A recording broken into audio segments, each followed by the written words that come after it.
poder ter vocês aqui. Olá, meninas, tudo bem com vocês? Tudo bem. Sejam bem-vindas a mais um episódio do nosso podcast, onde nós estamos falando sobre sentimentos e também sobre virtudes, correto?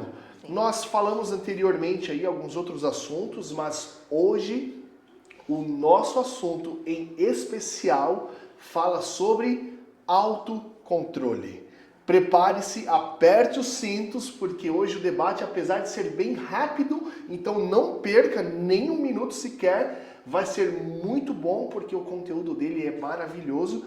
E vocês, meninas, têm assim, conhecimento a dar de sobra para poder falar um pouquinho sobre este assunto tão importante na vida acadêmica, mas também na vida de adultos, a qual nós também pertencemos. Correto? Exato. Que Deus os abençoe. Vamos iniciar então.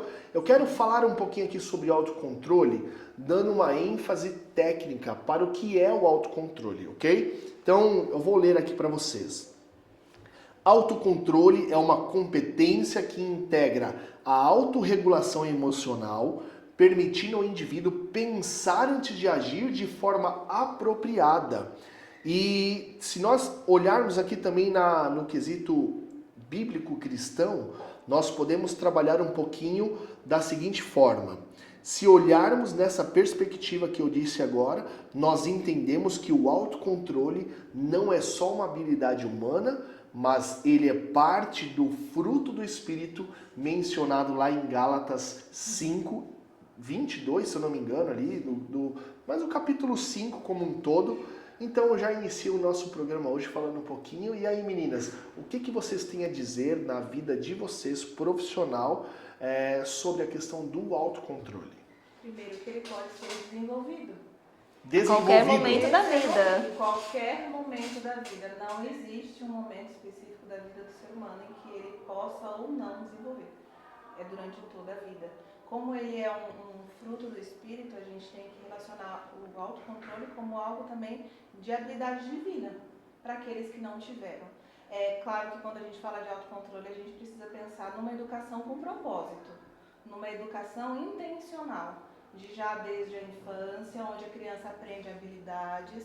De acordo com a neurociência, a gente tem os neurônios espelhos, onde a gente precisa de um modelo e capta esse modelo, essa ação a ser seguida. É o exemplo, o famoso exemplo que arrasta. Os pais que estão ali diante de uma situação difícil, quando possuem ou não o autocontrole, os filhos aprendem através da observação. Sim. Mas não se preocupem, porque mesmo que na infância não tivemos, ou caso alguém não tenha tido, um exemplo bom de autocontrole, a neuroplasticidade está aí para dizer que nós podemos sim, em qualquer momento da vida, desenvolver essa... É claro que é bem mais fácil quando isso é aprendido desde a infância. Muito mais. Depois de adulto é mais difícil, mas não impossível. Não. A gente pode aprender a qualquer momento. Sim, o que vai acontecer é que se não aprender desde a infância, vai ser uma vida muito mais sofrida. Sim. Porque ele vai se deparar com situações no decorrer da vida que vão fazê-lo sofrer se ele não tiver um autocontrole. Vai passar por aquelas situações tipo... Nossa, se eu não tivesse falado aquilo, se eu não tivesse feito aquilo, se eu não tivesse agido daquela forma, então às vezes aquele sentimento de percas por conta de não ter o autocontrole. E até inadequação, porque depois que é falado sem pensar, é agido sem pensar, vem a culpa. Sim. A culpa de algo que poderia ter sido evitado se ele tivesse mantido o controle. E não tem como voltar atrás. Nós podemos talvez num próximo episódio falar um pouquinho da culpa. Eu acho que vai ser um tema bem importante também. Sim. Até porque um tema vai puxando o outro, né? Nós já falamos aqui sobre o autocontrole, estamos falando agora sobre o autocontrole, já falamos sobre alegria. Se não foi ainda ao ar, vai nos próximos dias o episódio sobre alegria. Falamos também sobre o último que nós gravamos, foi sobre frustração, correto? Uhum. Enfim, existem muitos outros temas que serão abordados para os telespectadores, para os alunos. Enfim, bom, o que eu gostaria que vocês talvez mencionassem aqui? Vocês falaram que a questão dos neurônios espelhos, eles trabalham muito em relação a isso. Então vamos focar um pouquinho, até porque o tempo não nos deixa entrarmos muito a fundo disso. nesse tema assim, de forma bem grandiosa, dentro de casa. Como que pode ser trabalhada a questão do autocontrole dentro de casa? Vocês também como mães, né, especialistas, temos aqui uma psicóloga, uma psicopedagoga também, com muitos atendimentos. Como que se pode trabalhar em casa esse tema? A educação com propósito. Para mim, os pais terem o objetivo de ajudar os filhos a entender as perdas, nomear novamente os sentimentos e regular-se, né? A autorregulação, de entender que aquele momento eu perdi, mas eu posso trabalhar melhor isso, numa próxima vez tentar, para que ele possa entender que nem tudo é perdido, mas precisa ser pensado antes da ação para que ele perca cada vez menos, para que ele se prejudique cada vez menos. E a atitude dos pais é essencial. Porque o exemplo que eles dão, né? Em tudo que eles vão fazer, a forma com que eles vão falar, a forma com que eles vão agir dentro de casa, a forma como eles vão corrigir, às vezes, o erro dos filhos, a forma com que vão ensinar certas coisas simples, como, por exemplo, o autocontrole alimentar. Eu não posso comer tudo que eu vejo na minha frente, ou tudo que tem no armário da minha casa. Eu vi recentemente pesquisas que falam sobre isso em relação, eu não sei se nós já conversamos aqui na escola, sobre isso, sobre aquela pesquisa do bombom, sim, né, do chocolate. Uhum. A criança é deixada sozinha ali, sim, com um bombom. E o que acontece depois? Ela tem a promessa de que ela pode receber um segundo bombom, caso ela espere o momento certo para receber. Gente, sem que comer o bombom. difícil, né? Isso é o autocontrole. Imagina se a criança está com fome. É a famosa sobremesa que não pode ser comida antes do almoço. Olha, minha cabeça aqui fervilhando. Quando nós éramos pequenos, e acredito que não muito tempo, isso atrás, nós estávamos ali, às vezes, na TV Globinho, na TV Colosso. Bom Dia e Companhia. Não muito tempo, porque pelo menos os meus pais não deixavam assistir muito tempo. Mas olha que difícil, né? Muitos de nós somos o que somos hoje porque nós fomos criados de uma determinada forma. Eu não sei vocês, mas eu sempre tive muita responsabilidade dentro de casa. Então ali, cuidar de uma louça, fazer a limpeza dos banheiros, dos vidros e tudo mais. Olha o autocontrole sendo colocado de forma prática dentro de casa. Eu ligo a TV para assistir o Tom e Jerry. Ou eu limpo a casa, que é a tarefa da minha mãe. Que é a tarefa primordial, né? Que difícil também. Porque às vezes se eu ligar para assistir, eu vou me perder no tempo e vou mãe acabar não fazendo aquilo que eu tenho que fazer. E se minha mãe chega e eu não fiz o que ela pediu? Eu lembro que eu tinha a responsabilidade, aprendi a cozinhar desde cedo, de deixar o almoço pronto às 11 horas da manhã, porque o pai motorista passaria para almoçar.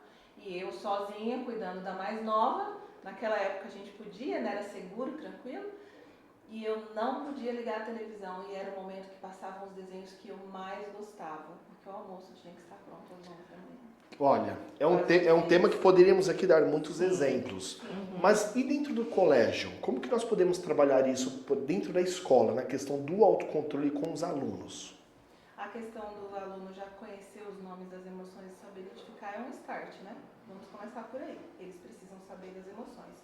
O docente, que é o professor, fica com a responsabilidade de ajudar o aluno também ali naquele ambiente a encontrar um equilíbrio, de ter a autorregulação, de buscar esse equilíbrio através de conversas, conselhos, O profissional também tem que ser um exemplo, assim como os pais em casa.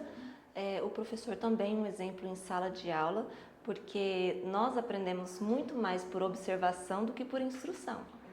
Então, principalmente as crianças observam muito para escolher qual modelo eles vão seguir. Então, é muito importante que isso aconteça também dentro da sala de aula. Então, o exemplo do professor vai gerar um reflexo no aluno. Sim. Aí nós poderíamos talvez pensar aqui um pouquinho mais assim que alunos com autocontrole, eles irão mostrar influenciar, eu acho que essa é a melhor palavra, os alunos que não têm esse autocontrole a ter. A mesma coisa também acontece no inverso, né?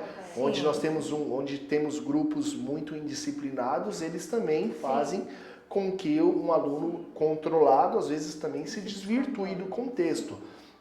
Por isso a importância de ter esta habilidade sempre linkada com Deus. né? Algo muito importante também. O ambiente ele vai modular se você vai conseguir ou não controlar as suas emoções. Se você está inserido num ambiente que já existe um descontrole emocional por parte dos líderes, dos representantes daquele ambiente, automaticamente você vai começar a reproduzir, mesmo que inconscientemente, as próprias ações. É por isso que em qualquer ambiente onde a gente se encontra, um adulto, um líder, um professor, uma família que tem o autocontrole, ela vai reproduzir seres humanos idênticos a ele. Seja com baixo autocontrole ou alto, né, se ele tem essa habilidade. Mas isso também não é um fator determinante para condenar a pessoa de descontrolada. Até porque nem sempre, em minha cabeça aqui já fervilhando, né? Nem sempre o autocontrole ou a falta dele, na verdade a falta, ela vem diante de uma rebeldia ou algo indisciplinado que a criança faz. Às vezes vem por uma questão neurológica mesmo, né? Sim. Então é um ponto até que nós poderíamos trabalhar num próximo episódio. Tem pessoas que são mais impulsivas que outras e tem mais essa dificuldade de ter esse autocontrole. Sim, e aí a neurociência traz o fato do córtex pré-frontal mais uma vez, onde a gente tem o controle das emoções, a autorregulação, onde algumas pessoas que nascem com transtornos, claro que aí seria um tema para outro assunto, mas elas têm mais dificuldade. Não que elas não consigam, elas podem conseguir com muito mais esforço do que as outras pessoas, sim, mas entra o papel das intervenções, da condução dessa criança, desse ser humano neurodivergente. Ele não escolheu nascer assim, mas ele pode escolher não ser assim, através de acompanhamento. É por isso que a família, a base familiar com uma boa escola, que tem consciência disso, vai conduzir melhor essas pessoas. Que é por isso que é importante para todos ter essa consciência. Eu tenho dificuldade de me controlar diante, às vezes, de determinadas situações. Às vezes eu consigo me controlar diante de algumas situações e de outras eu tenho mais dificuldade. É importante a gente ter essa consciência para a gente conseguir trabalhar isso e vir a ter esse autocontrole. Muitos atrelam o autocontrole à raiva, e não é isso, né? Isso. Às vezes, por exemplo, dentro do colégio aqui, nós nos deparamos com situações de crianças que falam bastante, crianças que às vezes não conseguem ficar quietas, sentadas. Bom, enfim, é um mundo muito grande, muito extenso. Não é sobre raiva, né? Não é sobre irritação. Existem mecanismos de defesa que a gente cria até mesmo para o ambiente onde a gente se encontra. Sim. E esses mecanismos de defesa vão fazer com que a gente haja por impulso em determinados momentos. Mas quando a gente se conhece, aí vem o autoconhecimento, que seria papo para outro momento. O autoconhecimento de saber o que eu estou sentindo, por que eu estou sentindo, vai me ajudar a tomar a decisão de como eu vou reagir, como eu vou fazer. Nós pedimos para os pais, os telespectadores aqui, analisarem Gálatas 5, né? E aqui na escola nós ensinamos os alunos e às vezes até cantamos um pouquinho na capela. Sim. Não vou aqui, né? Mas posso dar uma palhinha. É aquela lá. O amor, a alegria, paz e paciência, amabilidade, bondade, fidelidade, mansidão e o domínio próprio.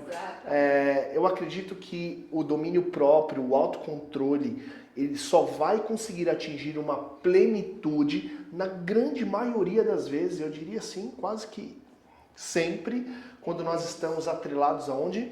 Em Deus. Com certeza. Então, para talvez encerrarmos aqui, para que este podcast não fique muito grande, nós poderíamos dar um conselho gigantesco aos pais, aos líderes, aos professores, aos alunos, aos filhos, que se nós não tivermos um autocontrole baseado na promessa de Deus, na promessa não, mas no relacionamento com Deus, nós não vamos conseguir nada. Para David, a questão de Deus nessa situação volta de novo à neurociência falando de que se eu convivo com alguém que tem esse comportamento, eu me tornarei parecido com ele. Sim. E Deus é o maior exemplo de autocontrole, ele é o puro amor.